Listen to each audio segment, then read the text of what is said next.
The plank is a great exercise to strengthen your core and keep your spine stable and pain-free. But unfortunately, for individuals with limited mobility and strength, doing a stereotypical normal plank on the ground is often too difficult for them. This video will show you how I program planking for some of my clients who have limited mobility and poor strength in their core. Thanks for joining me. Let's jump right in. Alright, so when I am doing some planks for somebody with limited mobility, I like using stairs. It's a really good piece of equipment that essentially most people have. And in the video you can see here basically what we're doing, and I'll get a little bit better picture in a second, but I'm showing her that I'm putting my hands on the stairs about 4 to, I think we're 5 steps up, 4 to 5 steps up. This is a good starting point, and essentially what this does is it actually puts you at a slight incline. And when you do this, it makes the plank a little bit easier. So notice, it's the exact same as doing a plank on the ground, right?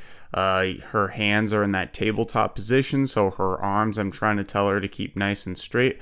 That's one of the most important things to think about. And then probably the biggest thing too is trying to keep a nice straight line with your spine. So you see I'm cueing her, I'm telling her to keep her butt and core nice and tight. I'm trying to tell her to also keep her body in about a 180-degree angle or as straight of line as possible. And we're basically hanging tight here.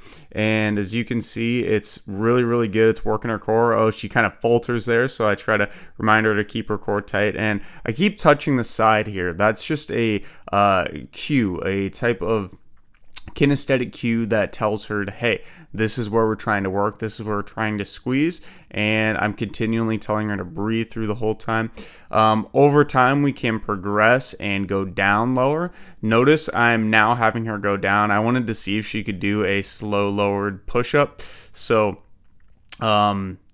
the next couple sets after this set I actually did more with her, but that was one set of the planks, and that's a great way to modify it for yourself. Super simple exercise, extremely great to keep your core nice and strong. If you got some value from this video, please consider giving it a like and subscribing to our YouTube channel if you want to continue to improve your health and knowledge of the gym regardless of your current ability in life. Otherwise, you can check out this other video I created showing you how to lunge with limited mobility and strength.